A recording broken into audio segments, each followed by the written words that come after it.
Shriver नारायणे नारायणे Narayan भजमन यने नारायणे नारायण। जय श्री सीताराम।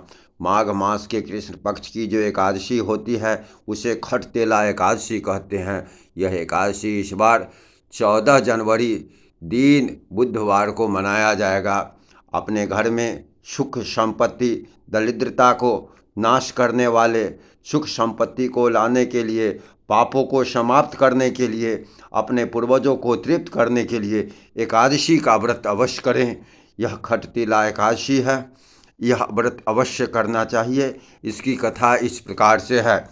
एक समय महाराज दालंभ ऋषि ने पुलस्त ऋषि से पूछा, महाराज, पृथ्वी लोक के मनुष्य ब्रह्म हत्या आदि महान पाप करते हैं, पराये धन की चोरी, दूसरों की उन्नति देखकर ईर्ष्या करते हैं, साथ ही अनेक प्रकार के बुरे व्यसनों में फंसे रहते हैं, फिर भी उसको नरक प्राप्त नहीं होता। इसका क्या कारण है? वह न जाने कौन सा दान पुण्य करते हैं जिससे उनके पाप नष्ट हो जाते हैं। यह सब कृपा पूर्वक आप कहिए।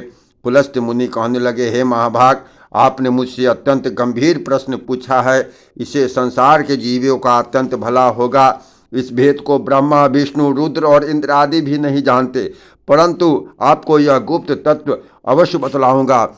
माघ मास के लगते ही मनुष्य को स्नान आदि करके शुद्ध रहना चाहिए। इंद्रियों को वश में करके काम, क्रोध, लोभ, मोह, अहंकार और ईर्ष्या और द्वेष आदि का त्याग कर भगवान का स्मरण करना चाहिए। पुष्य नक्षत्र में गोबर, कपास, तिल मिलाकर उसके कंडे बनाने चाहिए। उन कंडों से 108 बार हवन करना चाहिए। और उस दिन मूल नक्षत्र हो और एकादशी तिथि हो तो अच्छे पुण्य देने वाले नियमों को ग्रहण करें।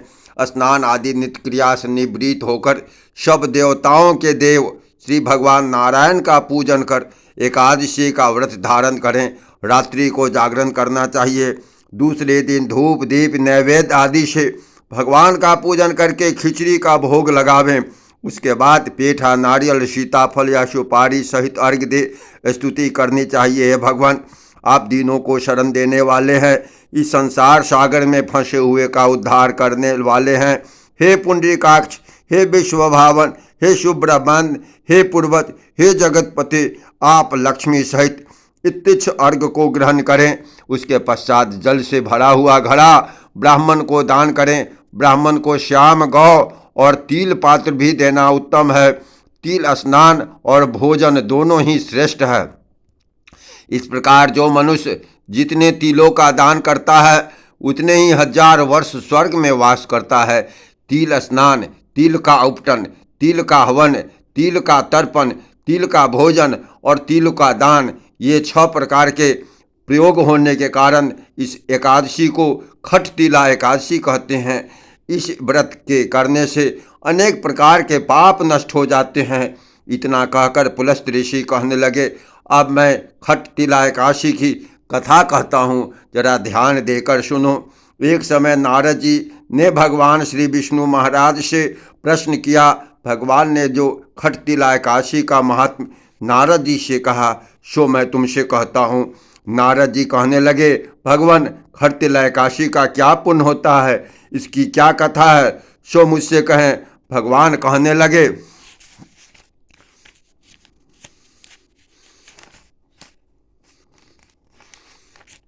कि हे नारद, मैं तुमसे आंखें देखी सत्य घटना कहता हूँ, तुम ध्यान देकर सुनो। प्राचीन काल में मृत्यु लोक में एक ब्राह्मणी रहती थी। वह सदैव व्रत किया करती थी। एक समय वह 1 मास तक व्रत करती रही।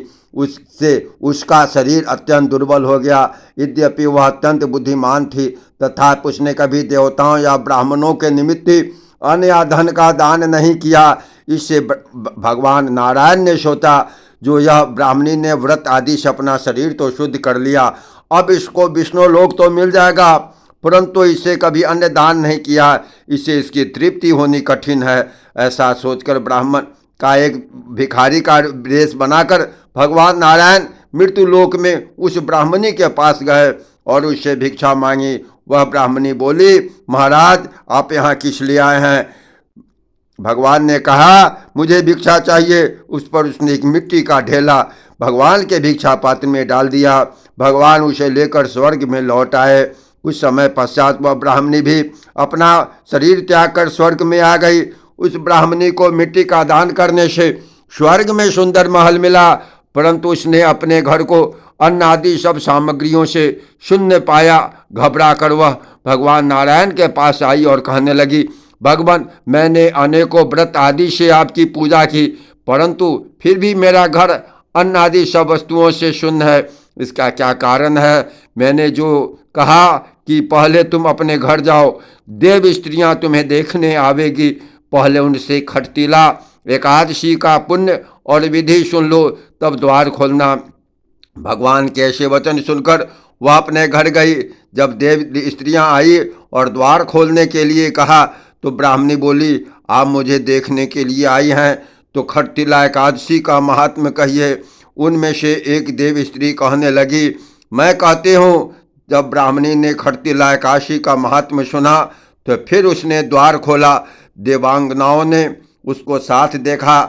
न तो वह गांधारवी है, न आश्री है, वरन पहले जैसी मानसी है। उस ब्राह्मणी ने भी उनके कथनानुसार खटतिला एकादशी का व्रत किया। इसके प्रभाव से वह सुंदर रूपवती हो गई। उसका घर अन्न आदि समस्त सामग्रियों से युक्त हो गया।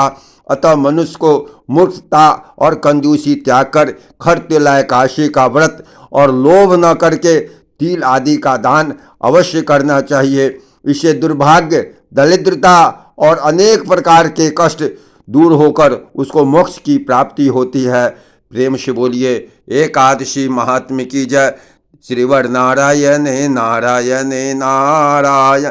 जय श्री राधे कृष्णा। श्री सीताराम। श्री सीताराम एकादशी महात्म्य की जय।